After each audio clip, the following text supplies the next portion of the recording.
نحمده ونصلي على رسوله الكريم أما بعد فأعوذ بالله من الشيطان الرجيم بسم الله الرحمن الرحيم وعن معاذ بن جبل رضي الله تعالى عنه قال أن رسول الله صلى الله عليه وآله وسلم أخذ بيده وقال يا معاذ الله إني أحبك فقال أوصيك يا معاذ لا تدعن في دبر كل صلاة مكتوبة تقول اللهم أعني على ذكرك وشكرك وحسن عبادتك আল্লাহ রাব্বুল আলামিন দরবারে শুকরিয়া যিনি আমাদেরকে আজকের এই আলোচনায় সম্পৃক্ত হওয়ার তৌফিক দান করেছেন। এই জন্য শুকরিয়া জ্ঞাপন করছি রব্বে কারীমের দরবারে। সকলে বলছি আলহামদুলিল্লাহ।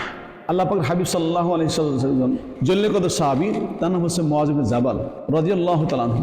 মুআয ইবনে জাবাল রাদিয়াল্লাহু তাআলা আনহু বলছেন, নিশ্চয়ই আল্লাহর হাবিব সাল্লাল্লাহু আলাইহি ওয়াসাল্লাম আমার হাত ধরলেন, আখাযা বিয়াদি, আমার হাত ধরলেন, অকল এবং বললেন ইয়া মুআয, হে মুআয শোনো, আল্লাহি ইন্নী উহিব্বুকা, আল্লাহর কসম, ইন্নী উহিব্বুকা, আমি তোমাকে ভালোবাসি, ইন্নী উহিব্বুকা, আমি তোমাকে ভালোবাসি, ইন্নী উহিব্বুকা, আমি তোমাকে ভালোবাসি। এই কথার নবীজি একবার দুইবার নয় তিনবার বললেন তাকে। এরপরে বললেন ফকাল, এবং বললেন তিনি উসিকা ইয়া মুআয, হে মুআয তোমাকে আমি ওসিয়ত করতেছি, তোমাকে উপদেশ দিচ্ছি, লা তাদআন্না ফি দুবুরি কুল্লি সালাহ, তুমি প্রত্যেক নামাজের পরে এটা পড়তে ভুলে যেও না, এটা পড়া তুমি ছেড়ে দিও না। তুমি বলবে তাকুলু, তুমি বলবে কি বলবে, আল্লাহুম্মা আইন্নি আলা যিকরিকা ওয়া শুকরিকা ওয়া হুসনি ইবাদাতিক, তুমি বলবে আল্লাহ আপনি আমাকে তৌফিক দান করেন আপনার জিকিরের, আপনার শুকরিয়া জ্ঞাপনের এবং আপনার ভালো ইবাদত করার, সুন্দর ইবাদত করার আপনি আমাকে তৌফিক দান করেন। আলহামদুলিল্লাহ। সম্মানিত ছাত্রীমণ্ডলী, সম্মানিত মুসল্লি ভাইয়েরা, যে যেখান থেকে শুনছেন সকলকেই বলার উদ্দেশ্য, আমার সামনে যারা রয়েছেন তাদেরকেও বলার উদ্দেশ্য, আল্লাহ পাকের হাবিব মুহাম্মদ সাল্লাল্লাহু আলাইহি ওয়াসাল্লাম তিনি উম্মতের কান্ডারি, তিনি দোজাহানের বাদশাহ, তিনি কিয়ামতের ময়দানে উম্মতকে সুপারিশ করবেন, শাফাআত করবেন। তার শাফাআত পেতে হলে তার কথার বাহিরে চলার কোনো যুক্তি নেই, কোনো উপায় নাই। যদি নবীজির শাফাআত পেতে হয় অবশ্যই আল্লাহর হাবিব সাল্লাল্লাহু আলাইহি ওয়াসাল্লামের কথাগুলো আমাদেরকে মনে প্রাণে মানতে হবে। সেটা নামাজের ভিতরে হোক, নামাজের বাহিরে হোক, জীবনের যে কোনো পর্যায়ে, যে কোনো স্টেজে হোক, আমাদেরকে মানতেই হবে। তো আমরা এই কথাগুলো অবশ্যই মনে প্রাণে মানব, আমল করব। আল্লাহুম্মা আইন্নি আলা যিকরিকা ওয়া শুকরিকা ওয়া হুসনি ইবাদাতিক। নবী পাক সাল্লাল্লাহু আলাইহি ওয়াসাল্লাম একজন সাহাবীকে কত ভালোবাসতে পারে, তাকে হাত ধরে তিনবার বলেন ইন্নী উহিব্বুকা ইয়া মুআয, ইন্নী উহিব্বুকা ইয়া মুআয, ইন্নী উহিব্বুকা ইয়া মুআয।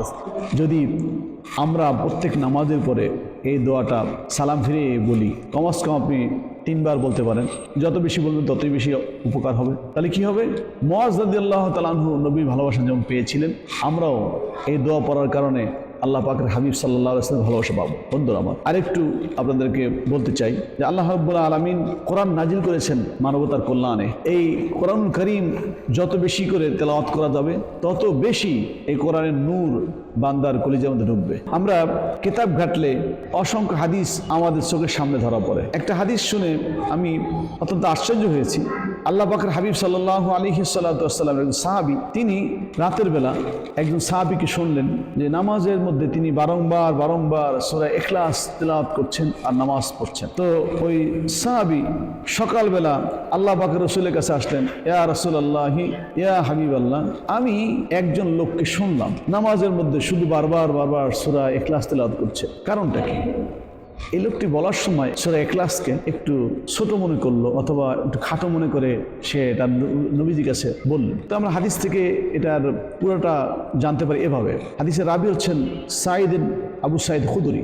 ওয়ান আবি সাঈদ খুদরি রাদিয়াল্লাহু তাআলা আনহু قال ان رجلا سمع رجلا يقرأ قل هو الله احد يرددها فلما اصبح جاء الى النبي صلى الله عليه وسلم فذكر ذلك وكان الرجل يتقلها فقال رسول الله صلى الله عليه وسلم الذي نفسي بيده انها لتعدل ثلث القرآن رواه البخاري او كما قال عليه الصلاه والسلام। এই হাদিসের পুরো মতন অনুবাদ হচ্ছে আবু সাঈদ খুদরি রাদিয়াল্লাহু তাআলা বলছেন, নিশ্চয়ই একজন ব্যক্তি আরেকজন ব্যক্তিকে শুনতে পেলেন ইয়াকরাউ কুল হুয়াল্লাহু আহাদ, পড়তে নামাজের মধ্যে কুল হুয়াল্লাহু আহাদ।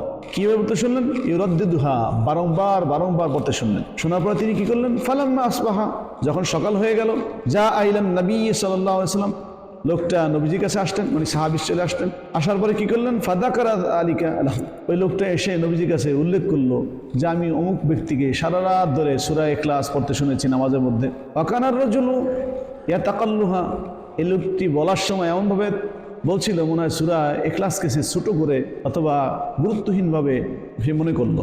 তাকাল্লুহা মানে গুরুত্বহীন মনে করা। ফাকালা রাসূলুল্লাহ সাল্লাল্লাহু আলাইহি ওয়াসাল্লাম, নবী সাল্লাল্লাহু আলাইহি ওয়াসাল্লাম তার এই ভাবটা দেখে বুঝতে পারলেন যে তিনি সূরা ইখলাসকে একটু হালকা মনে করছে।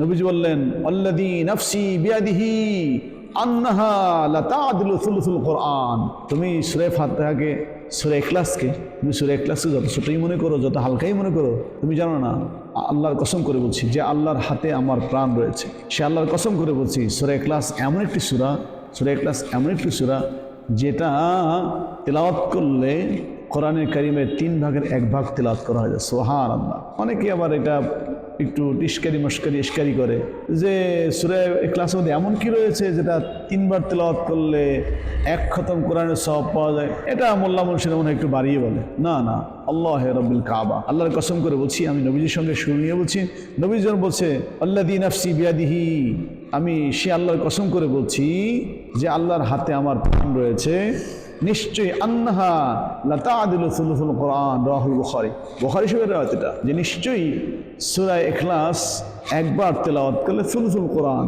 কোরআন কারীমের 3 ভাগের 1 ভাগ তেলাওয়াত করার সমান সওয়াব পাওয়া যায়। সুবহানাল্লাহ। তাহলে একবার পড়লে যদি 3 ভাগের 1 ভাগ পাওয়া যাবে, 10 পারা, তো কোরআন শরীফ কয় পারা? 3 পারা।